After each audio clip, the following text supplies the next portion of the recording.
Okay. Game. Primal cuts and deboning of half carcass. Gawin natin yung pan-trade test. Tara.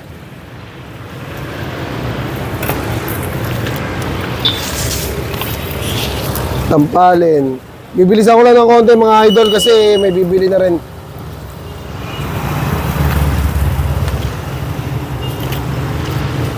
Tenderloin.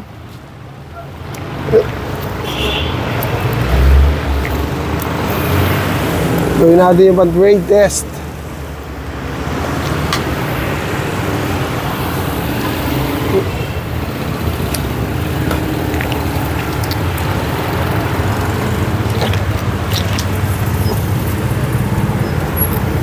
Ito, susungkit-sungkitin nyo lang ito mga boss. Pero dapat alam nyo kung saan nakaturo yung buto.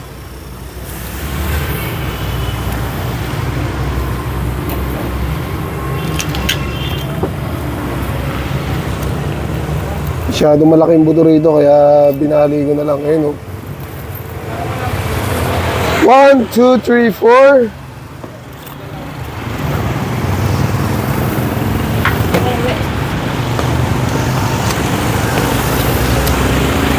Dito naman medyo durog yung buto. Pagka mga ganda mahirap itanggalin sa ano to. Ano? Mahirap hanapin yung pinakang joint. Pero kaya-kaya natin yan syempre. Tapos na tayo sa primal cuts guys. So deboning. Pag nag-primal cuts kayo, yung middle part sa middle part. Sama-sama yung ham leg at yung shoulder.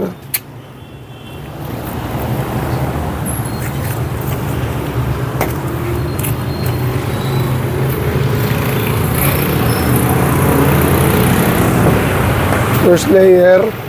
Grabe mahal ng baboy ngayon guys. Sa mga magbabalak magnegosyo ng baboy or meat shop mga idol, sobrang mahal po.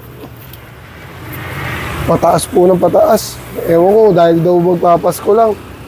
Nakaugalian na siguro nila yung pag may okasyon, talagang nagtataas sila. Ako bilang isang nagtitinda ng baboy, masakit talaga ang puhunan sa baboy mga idol. Di lang sa baboy, lahat ng bilihin mataas. Di ko alam kung ano nangyayari dito sa bansa natin Pilipinas. Kaya yung iba, mas pinipili na lang talaga mag-abroad sa mahal ng bilihin dito. Hindi pa maganda benepisyo.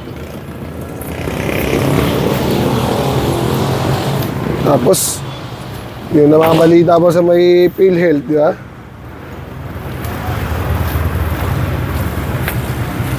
Pagka magte-trade test kayo guys, lagi nyo ipapakita yun pag-i-steal nyo. Kasi grades agad yan para sa mga nagte-trade test. So ito, tanggalin lang natin sa duktungan. Dahil may buntot, dito na tayo magtatanggal sa gilid ng shoulder blade. Pag may buntot. Tapos tanggalin yung mga lidid sa ibabaw. Tanggalin nyo sa layer dito. Tapos pagka nakita nyo na, angat nyo lang yan. Angat na lahat yan mga boss. Pag may nakakapit pa, iwain nyo lang din yan. Okay?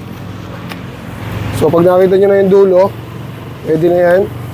And then, tanggal litid.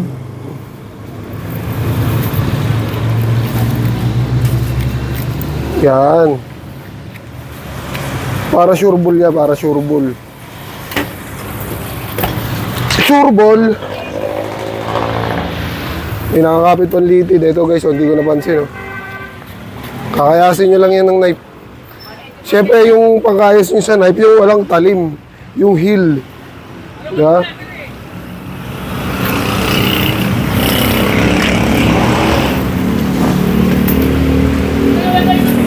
Alright. Pata front na may kasamang bias.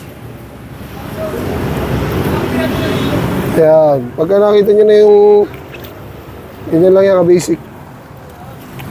Tapos paikutan nyo lang ng hiwa. Pag napaikutan nyo ng hiwa yan, tanggalin yung mga laman sa ilalim. Tapos paikutan nyo ng hiwa, ilalim na siko. Paikot. Pag may nakakapit pa, hiwain nyo lang pababa. Yan. Tapos na tayo mag-primal cuts and deboning. So ganito yung pan-trade test natin mga idol. Sama-sama lang yung kasim.